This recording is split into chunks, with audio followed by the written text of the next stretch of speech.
Hey guys, Fight Kitties here. Lady J. And I'm Lexi, and it's time for Kickass and Coffee.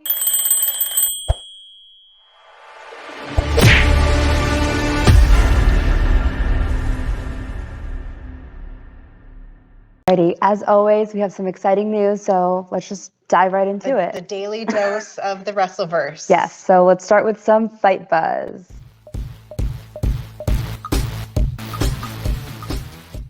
So, the up and coming shining star 20-year-old Roxy is on the go. Ooh. Dang. Okay, so we saw her at the WWE Performance Center at tryouts just after becoming the ROH champ. Oh. And now the word is that WWE has their eyes. I'm surprised we don't see any Twitter eyes on her. Oh, I'm sure we'll see them soon. Their eyes are everywhere. And it was noted that there's a significant push within WWE to get the contract signed. So they're eager to get her on. And because she performed so well at tryouts, they're like, let's just snag her while we can. Someone else comes in and takes her. Oh, I hope they don't mess it up. Yes. And we also have some other hopefuls for WWE. Yes. The Briscoes, they're like, we're going to put it out in the universe. They're like, we don't mean to toot our own horns or anything, but we could bring it to WWE. They're like, Vince, we could be headliners. We can make you some money. Yes. And I'm like, oh, but the way things are going, they could also mess you up. It could really go either way. And they were asked about their thoughts on the ROH hiatus. Yeah. And they basically said that it's an unfortunate situation. And he feels bad for more so his friends that are have to go to look for work somewhere else. And now they're playing with people's money at this point because, people make a living off of this. This is their job. So he just, gave advice to make the best out of it. And kind of just an unfortunate situation. I mean, it's a good time for people to be in the indies, and there's a lot of flow between promotions. Yeah. And the Briscoes have been at ROH for 20 years. Yeah, that's crazy. That's a long time. I wonder when ROH is gonna they're having their in April. Oh, okay. Yeah, they're coming back for their big show. Good to know. We'll see what happens. Yeah, we got 3 months. So, and then Jay followed up with saying you just got to roll with the punches. See things the glass half full. I mean, they were kind of being really positive about the situation. They're so crazy looking, and they're like, well, you guys, could you see the glass half full? The first time I saw them, I was like, they're wild looking men. Yes. And you're like, what? Yeah, jungle looking. It's I don't know. Can't explain it. Well, they're called Dem Boy. Yes. They're a wild bunch. And then we had Thunder Rosa, who was on Renee Paquette's podcast, Throwing It Down with Renee and Misha Tate from MMA. Misha Tate. Yes, okay, yes. I didn't know that. So she has 2 podcasts. Yeah, she has her Oral Sessions, and then she has her Throwing It Down. Oh. So I like that one because Misha Tate brings that MMA perspective and experience to all their podcasts. Nice. They're kind of talking about Henry Cejudo, but I'm like, whatever, Henry Cejudo. You've retired and you're talking trash. I want to hear about Thunder Rosa. Yes. And so was it a couple days ago we talked about who called out Cris Cyborg yes. for that at the gym. Yeah, the girls is at the gym and you're calling her out. Mm-hmm. Who the heck had the balls to do that? None other than Thunder Rosa. She's like, I love hearing her talk to you. I'm like, I love you, Thunder Rosa. I'm so her glad. Accent. I love know. Her. I'm from California, so I'm like, oh yeah, I can hear this. So she was in LA. She was supposed to do interviews with agents and all that LA kind of stuff. And she had a free day, and Cris Cyborg's like, hey, let's go to the gym. And that's what they do. They go to the gym all the time. Yeah. And so I didn't know Thunder Rosa had done MMA training. Oh, really? And so she's like, come on, girl, let's go to the gym. And so they did some sparring, and Thunder Rosa was like, yeah, let's have a match. And so Cyborg is like, all right. And Thunder's like, I'm going to do a crossbody jump on you. You're going to catch me. And they're like, what the heck? And then she's like, oh yeah. Not everybody else is a pro wrestler. It's very different than MMA, isn't it? Yeah, they're 2 totally different worlds. I mean, Cyborg is the only MMA fighter in history, male or female, to become a Grand Slam champ. holding the world championships around 4 major mixed martial arts promotions. So she's a total badass. She's a total badass. But so is Thunder Rosa. Like, I love her. And I think that if they went up against each other, I would definitely want to see that. It would be fun. It would be really fun. So yeah, hopefully we see that sometime soon. Yes. And we had the Hardy Boys teams for the first time in 3 years. We're seeing them again, and they're going to be on tour March 12th. So that's exciting news. It is exciting because like Jeff Hardy was recently released from WWE. There was all that scandal about, oh, you should be in rehab. And Matt's like, no, you don't know what you're talking about. Mind your own business, blah, blah, blah, blah. And then Jeff did his music tour. I'm like, I didn't know he did music. I didn't either. And so like back in the 2000s, they were like the biggest tag team. And so like they're like, we're gonna go out. We're gonna do our tag team show again. Yeah.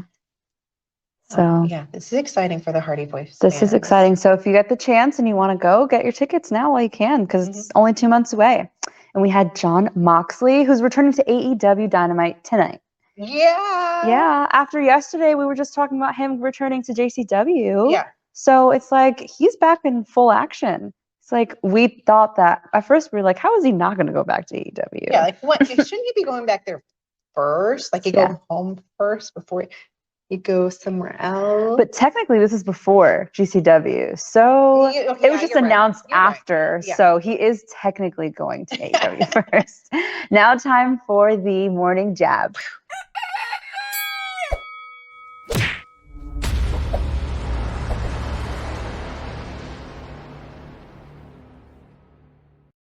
I'm going to let Lady J talk about this one because she watched NXT last night and oh boy, just tell them. Okay. So there was this big match of the night. We have Walter versus Roderick Strong. It was a great like David and Goliath match. And Walter's like this superstar, NXT superstar. He was like the UK. Yeah. And now he's on like the regular NXT 2.0. And at the end of the match, after he totally destroyed Roderick Strong, he like called himself Gunther, and we're like, oh, what the heck? Like who the heck is Gunther? Is he like his next opponent? Yeah. And they're like, no. We're all Googling it. We're like, who the hell? And so there's like this trademark WWE got for Gunther Stark. And then it was like, what the hell? Gunther Stark was a Nazi Germany military commander of a U-boat. Are you kidding? So what now? Walter's like a neo-Nazi? Just doesn't make sense. So the newspaper, The Sun in the UK, were like, oh my God. Yeah. We're like just everyone's in uproar. Keith Lee is like, dude, I'm so sorry. Like, they're just like destroying Walter. Walter's like a superstar. And to like call him a Nazi, I'm like, do you think he even had like any say in that name? Or they just were like, hey, you're Gunther now? I kind of feel like that's the way it might go down. Really? And then so we're all talking about it. We're like, okay, well, maybe WWE was pissed off because they can't technically own his name, that's Walter. True. So like, we're going to rename you. And we're going to pick like this ridiculously stereotypical German, awful super heel name. Like, I hate it. Oh, I hate it. I can't stand it. But anyways, moving forward, I don't know if I'll catch on to the Gunther thing. I might still call him by his name. You're like, it's Walter. It's Walter. Anyways, moving on to some fluffy news. So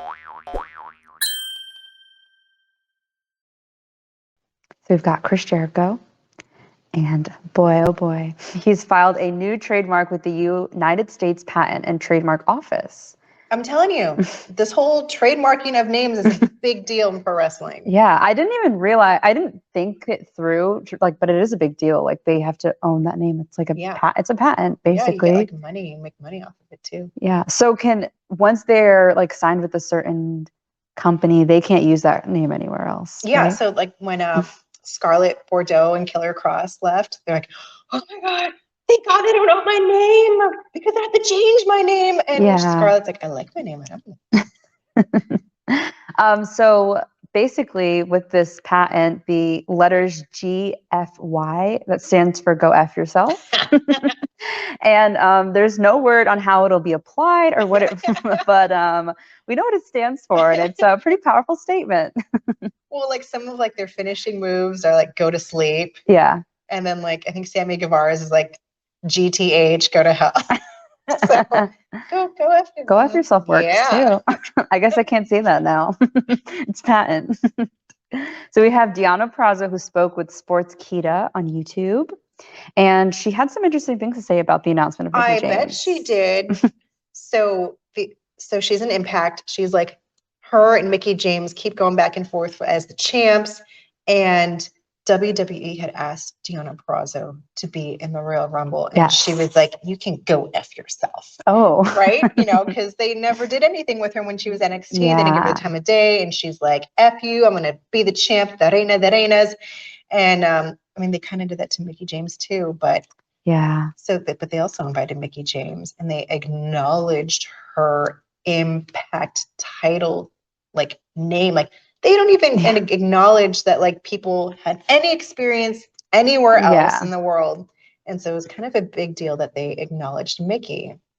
Some big trauma. And WWE, like Deonna says, hasn't been playing well with others necessarily. And she's just like really shocked more so to see Mickie James in the Royal Rumble. And I mean, I think everybody had that same reaction. They were like, oh my God, what? And she also talked about being paired with Matthew Rayholt, AKA the Drama King. The Drama King. The Drama. I love him. He was like the vaudeville. It's like, oh, it was like one of the first tag teams. Like, I love you guys. And they worked together, and she said that it worked really well. Like there was no effort that needed to be like applied. It was super smooth. People totally, like when he came out after she announced it, they were like, yes. Yes. And like their entrance, they said, when they were like trying to plan for everything, like it just went so, it was just like a natural pairing. And like the Virtuosa, which is like a big, mean, evil, you know, super badass. Yeah, that's her persona. Yeah, that's like her persona. It went with like just the dynamic of him and the way that he is just like happened to work out perfectly. Yeah. And she was happy to have him there. It's going to be fun seeing that like tag team action with those two. Yeah. Virtuosa diva with the Drama King. And she says that he deserves a spotlight for like everything he's done. And like, I think it was sweet. She was talking really positively about him. Yeah. I almost harassed him at New Japan. I was like, oh, he's doing commentary in Texas at the New Japan show. Yeah, totally. I got to stop being such a weenie. You should go up to them next time. I know, between Brian Cage and him. And yeah, it's okay. They're just people. And talking about New Japan. Yes, we've got Keeping It Strong style.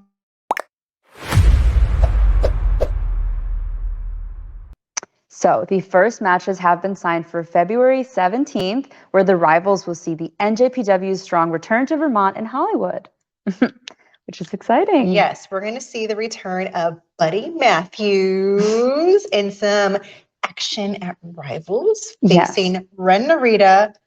Oh, yeah. Yes. So after facing Kazuchika Okada at Battle in the Valley back in November, Matthews earned the Rainmaker's respect in San Jose. Yes. Oh, yeah. He's going to look to make a solid match against Ren Narita. I'm really excited. And then we have Gabriel Kidd. Yes. He's fun. He's going to be facing Christopher Daniels. And since making his NJPW Strong debut, Kidd has battled Jonathan Gresham, Eddie Kingston, Fred Rosser, the Fallen Angel, I mean, you name it. And is yet another higher caliber, like Fallen Angel is like another higher caliber opponent with a very different style. Oh yeah, he's been around for a while. Yeah, and Gabe has consistently impressed and like, you know, wowed everybody. So I wonder if he could pick up this big time victory in Hollywood. We'll have to see. Yeah, and then friggin' Jay White's US of J Open Challenge will continue. The Switchblade. He's like, they got this mystery opponent tour. The same venue as Nemesis. Ooh. He called out Christopher Daniels. I don't know. So we're gonna have to see. We're gonna have to see. Like, does Jay White have the potential to pull out a win? No, but he's like the king of this. I'm just curious who's gonna go up again. Yeah, because it's like if it's secret, that means that I feel like when they're hiding it, it's something really good. It's a big deal. Like Thunder Rosa, like that was like a good thing that it was secret. Because I was like, oh my god, that's exciting. And we have Bad Dude Tito and Jonah who will team up to take on David Finlay and Juice Robinson. Oh dang. So fans will see Tito make his NJPW Strong debut this Saturday. And now Hollywood fans will see what the big man can do in his tag competition. Oh my gosh. see his potential. It's And great. yes, it's going to be amazing. I'm sure I will be doing a review video for all of you who want the details. Yeah, so stay tuned for that, and stay tuned for Lady J's NXT. Yes. Yes, your NXT. Tijon and I are going to be doing NXT. Yes, so stay tuned for that, and I think that's all we have for you guys. Oof, that was a lot. That was a lot to unfold. I'm excited to see what tomorrow brings, because there's always good things happening in the Wrestleverse. And of course, thank you for joining us. Yes, make sure to leave a comment, like, share, and subscribe. And for some more Fight Kitties content, click the link down below. Until next time, I'm Lexi. And I'm Lady J. Bye.